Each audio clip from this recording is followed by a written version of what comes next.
Hey everyone, it's Nick with the Whip Shop, and on today's video we're going to be looking at this beautiful 7-foot 16 plat nylon bullwhip by James from Mach1Whips.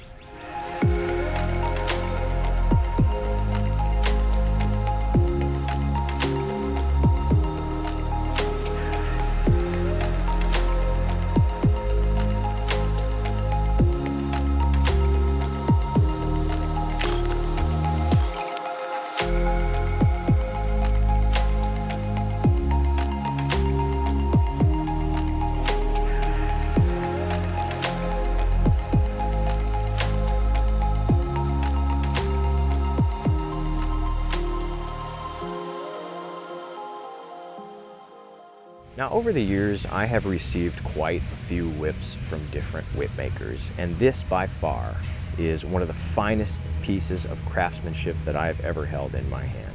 The first thing that most people, including myself, will be drawn to when they hold this whip in their hand, or just look at it for that matter, is the beautiful 10-inch lathe-turned oak handle.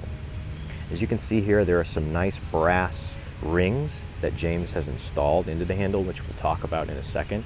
But if we look here to your right, there's a beautiful eagle's head that James has so perfectly fitted into the heel of the whip. This brass eagle's head was supplied to James from his good friend Andre in Ukraine.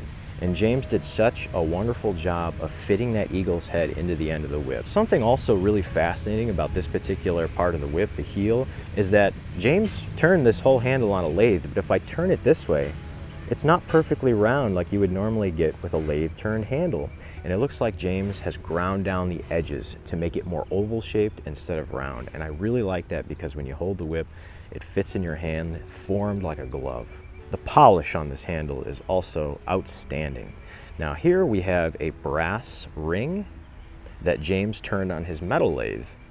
And in doing so, he was able to get it perfectly flush with the rest of the handle. There's a swell at the end here that we just talked about, and as we move down, it gets skinnier where the first ring is, and then the handle swells up again. And I like that because it fits in the hand. Wherever you hold this whip, it's going to fit in your hand very well. Some people like to grip the very heel of the whip, and other people like to take a grip in the middle. As we work our way down, we see here a double set of rings. And James told me that this actually came from the bushing of a 737's landing gear, which is awesome. I love when people take different parts and incorporate them into their project, whatever that be, because each thing has a story. I would imagine that this is a very sentimental whip to James because of those parts. You know, his good friend gave him this eagle's head that he has incorporated into the whip. This part came from an airplane. You know, so much creativity here that I really like to see in a whip. As we work our way down, we have a brass ferrule that is at the transition of where the handle ends and the thong of the whip begins. Now, another thing that I really like that James did is that he rounded off that area just before the ferrule. You see a lot of whips that are just not cut off, but the way that they're turned on the lathe, it's just a flat surface. So I also enjoy doing this when I install a ferrule onto a whip. I like it just be a little bit of a gradual raise and a smooth area there instead of just a straight chopped off section. So I love that, and I think it's very eye-catching. Now, let me show you the rollout of this whip. It's fantastic. I cannot wait to show you how easily this whip cracks. After the ferrule, we have a single strand diamond pattern, and the color choice of this whip really complements the lathe turned oak handle. As you can see, we have some walnut brown there on your right, and on the left we have some traditional chocolate brown parachute cord.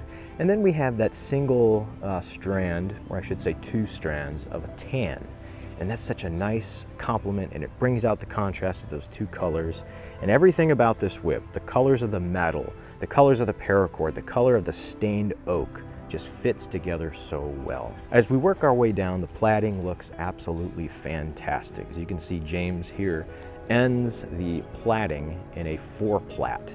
And then immediately after, towards the end of the whip, he transitions into a 4-strand, not a 3-strand, but a 4-strand tapering twist. Right there, moving down, it looks like he dropped a strand there.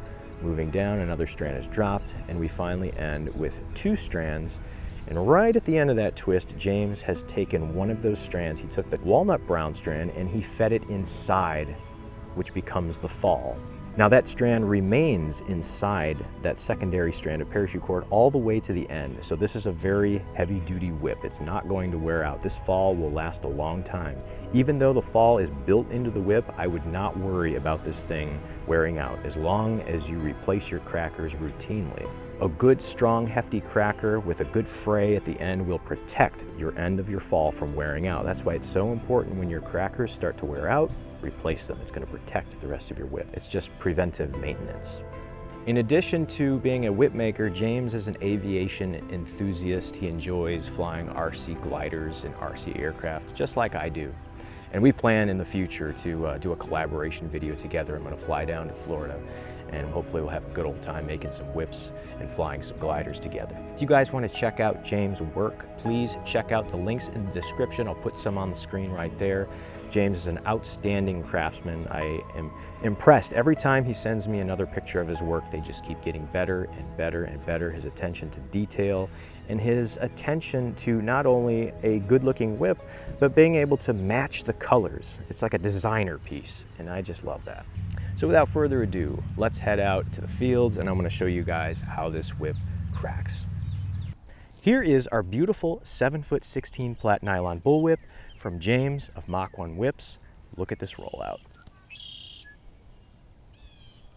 Wow. Beautiful. And here, let's give it a few test cracks. Effortless. What a wonderful whip.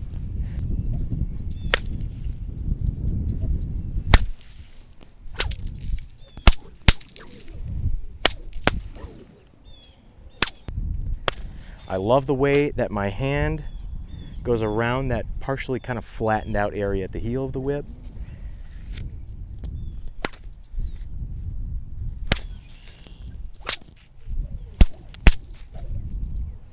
And let's see how easily we can get this whip to crack. Wow.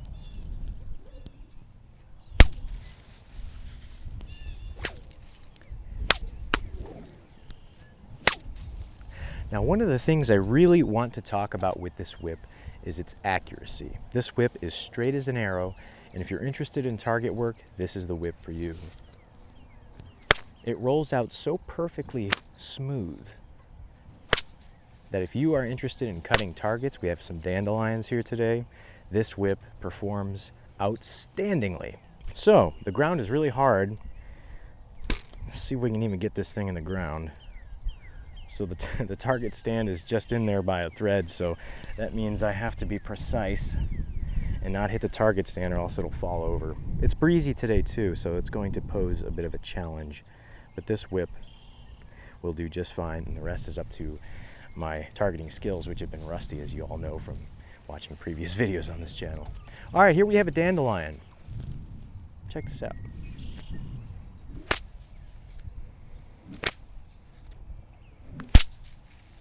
Wow.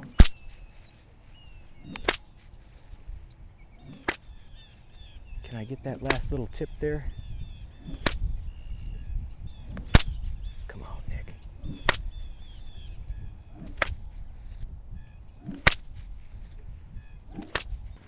And I think I'm going to talk about some tips on cutting both horizontal targets and vertical targets.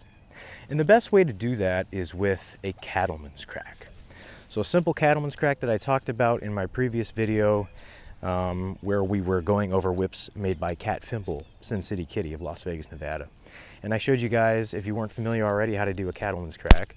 Up, pause, forward. That's the crack that we're going to be using to cut these horizontal targets.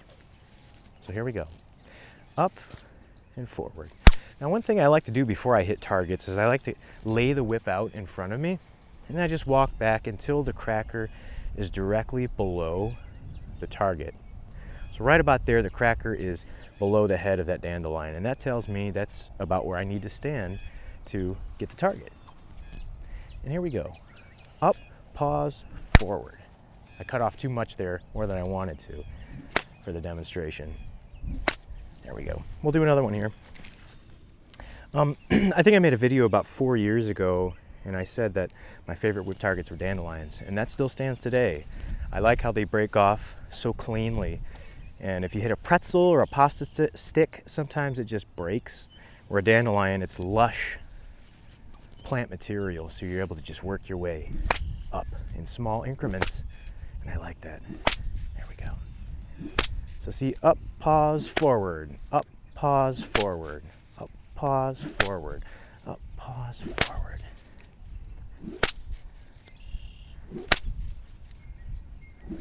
There we go. There we go.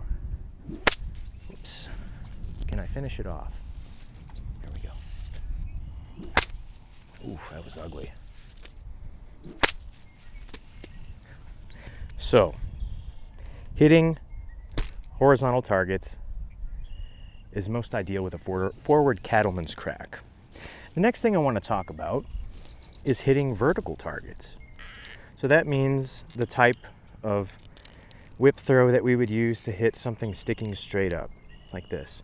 This poses more of a challenge because we're working against gravity. So for example, I need to aim a little bit higher than the target actually is, because by the time the whip rolls out, gravity will have done its work and the whip will consequently be lower. So we have to aim a little high. The longer the whip is, the higher we have to aim to compensate for the gravity. There's a formula for that, I'm sure, but I have no idea what it is. So, that being said, the best way that I like to hit a vertical target is taking the whip like this, swinging it back. I'm going to first do this on its side so you can see what I'm doing. Pull it back, pause, forward, tilting it on its side. And this is what it looks like dead straight on. So back, pause, forward.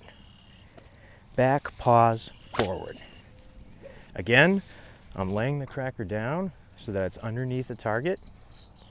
And on this one, I'm going to aim about right here. This isn't a very long whip, it's 7 feet, so if I was using a 12-foot whip, I'd probably be aiming about up here. A 4-foot whip, I could probably get away with a few inches above the head of the dandelion, depending on where I want to cut it. I'm going to aim about right here with a 7-foot whip. So let's measure it up.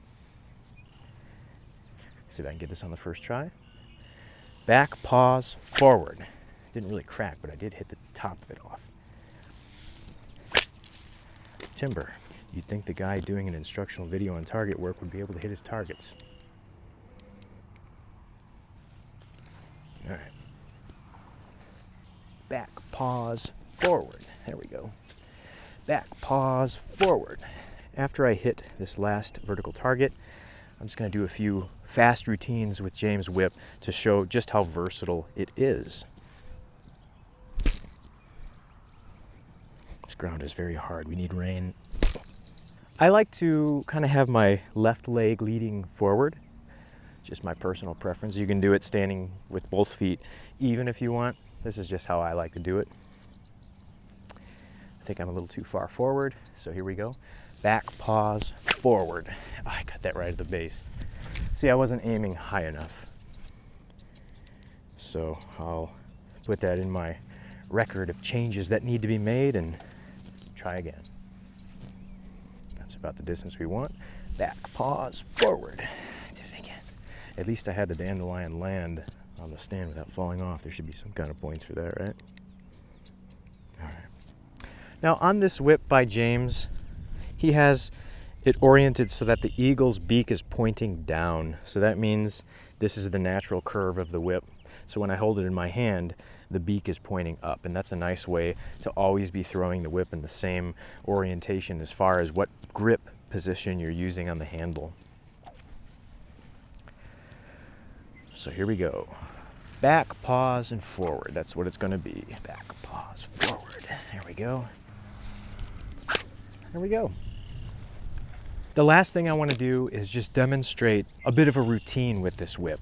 So we'll start off with a few volleys, some slow figure eights, fast figure eights. Maybe we'll try a Tasmanian cutback, maybe the 4 corners even. So just start with some cattleman's cracks like this. Backhand, forehand. Very nice. Lazy overhead cracks like this. Oh man. and a few forward overhand flicks.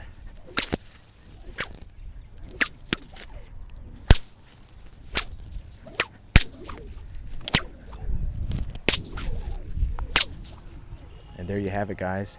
Thank you guys so much for watching this video. If you are interested in ordering a whip from James of Mach1Whips, please check the links in the description. James does absolutely beautiful work. I am thoroughly impressed with this whip in design and functionality. Check out his work, you will not be disappointed. Thank you guys so much for watching, and I will see you all in the next one.